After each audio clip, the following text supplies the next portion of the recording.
Hi mga ka-Pilipino, ako po si Blue Roy at welcome sa Kwentong Pilipino.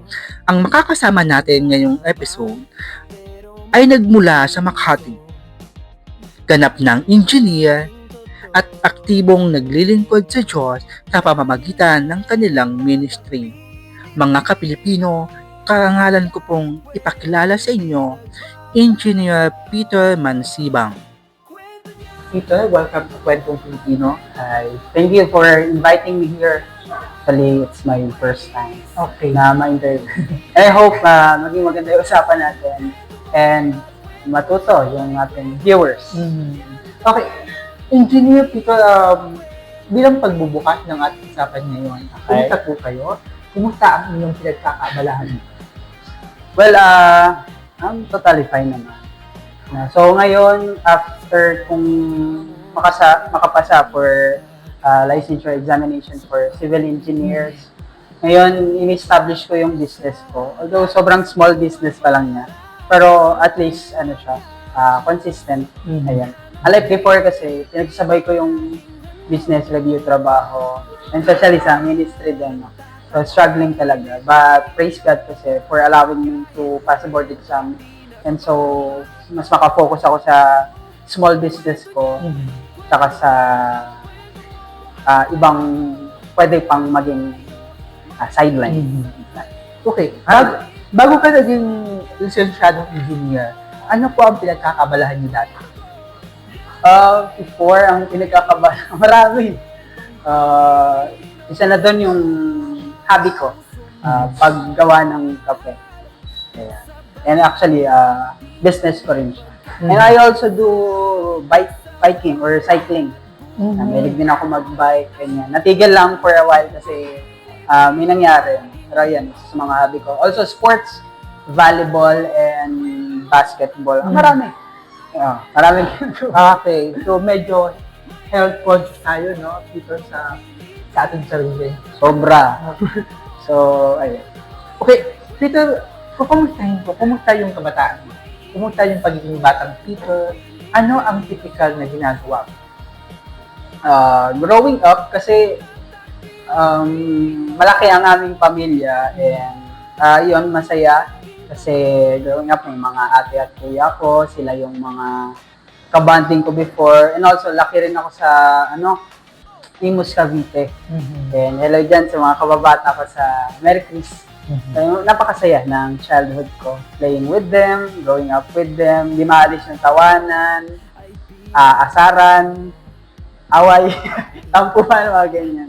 So, colorful and meaningful ang naging childhood ko. May naalala ka ba nung bata ka na nagiging dahilan o naging pundasyon mo kung bakit napunta ka ngayon sa pagiging abala, paglilingkod sa Diyos? Actually, growing up, yes, I know the name of God, but I do not have relationship with Him. So, alam ko lang may Diyos. I go to church, pray, kunwari, mga ganyan. Pero, I barely know Him. So, growing up, ganyan, tulad ng typical na kabataan, may mga kalokohan din ako. So, at a very young age, natuto akong magsugal. And actually, normal yan sa lugar namin, yung pagsusugal. Pabata pa lang talaga, sugarol na ako. Also, exposed din ako sa inuman, mga ganyan. So, maraming kalokohan din. And, syempre, mga bata kami. And, ganun yung nakikita ko sa surroundings ko na normal naman. So, for me, parang normal din siya. Ang pinapangawakan ko before, as long as wala kang tinatapakan tao, at masaya ka sa ginagawa mo, yun yung principle ko before. So, happy-go-lucky ako ng bata. So, isang typical na bata, isang typical na kabataan na medyo pinapairal yung curiosity sa sarili. No? So, kumusta ang paggabay sa iyo ng mga magulang mo? Sa kabila ng mga ganoong ginagawa mo ng bata? Well, my late father was a disciplinarian. So, I thank him. Although, minsan sobra ang pagiging stricto, but I thank him for disciplining us. No? Nagkaroon kami ng somehow magandang prinsipyo sa buhay. And I think masaging matibay kami growing up. So, I thank him for that. No? Ganun yung guidance na binibigay niya sa amin. And also, my father was really, really smart. Gusto niya tama yung ginagawa mo, ganyan. Hindi lang siguro maganda yung pamamaraan niya kapag may nakita siyang nagpaluin, ganyan. Pagsasabihan ka niya. But sa panahon ngayon, sobrang thankful ako sa kanya kasi yun, na-build up niya yung discipline and some of right principles sa akin growing up. And sa nanay ko naman, very caring ang nanay ko, no? Kahit minsan, hindi ko na hinihingi yung tulong niya, talagang kusa niyang binibigay. Alam mo na, motherly love. So, ayan. Growing up, okay naman sila sa paggabay sa akin. Kaya nga lang, nung time na nawala din yung father ko, syempre, iba pa rin ang pamilya kapag may tatay. Kasi, he sets the tone. Siya ang leader of the band, kumbaga. So, I admit na naging maluwag. So, growing up, mas rin, yung mga vices din ako, ganyan. And since may kaya naman kami sa buhay. And I thank my sisters and brothers for sa pagsalo ng responsibility na naiwan na sa atin. Sila yung talagang nag-provide sa amin. So yun nga, growing up, medyo well-off din kami sa buhay. So may access sa internet. Doon na rin yung time na na-expose ako sa pornography. So, ayun, nakakalungkot lang, but praise God for redeeming. Ulit mo kanina, no? Ang dami kang exposure, no, ng mga kabataan mo, ng mga typical na nangyayari.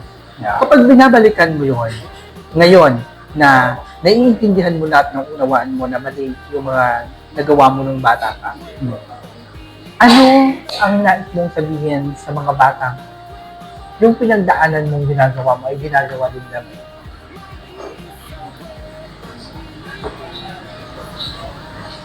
Well, I can say, number one, have your godly mentor. So, syempre, can I share some Christian perspective? Ayan, kasi ako kaya lang naman ako nagkaroon ng tamang perspective sa buhay. It is because si God ay naglagay ng godly man sa buhay ko. And that person really guided me sa kung paano ang mga principle sa buhay na dapat panghawakan ko. So, I pray that you come to know Jesus Christ. Okay lang ba mag-ano ko doon? Jesus Christ died for you, died for your sins. Wala tayong ibang ginawa, no? Talagang siya lang ang gumawa. The only thing that you need to do is to accept Jesus Christ as your Lord and Savior. And I hope makilala niyo siya, no? Not to see Him face to face pa. Pero yung makilala niyo siya through His Word, through the Bible. So, yun, no? And once na nakilala niyo siya, I pray that you have a godly mentor, godly leader who will guide you. Okay, Peter, ngayon na ikaw ay guided, no, ng mga tamang aral mula sa utos at turo ng ating Panginoon. Pag binabalikan mo mga bata, pinagsisisihan mo ba na mga ginawa mo yung mga bagay na yun? I can say yes, because sa mga natutunan ko, biblical principles, no? Ang dami ko pa pala sanang, mas na-improve ko pa sana yung sarili ko, mas na-enhance ko pa sana yung skills ko. So, yun, pagsisihan ko kasi medyo nasayang yung oras ko sa mga bagay na yun. Pero to strike a balance, hindi naman masyadong nagsisisi kasi those things became my testimony in life, no? Especially sa mga batang parehas ng situation ko noon.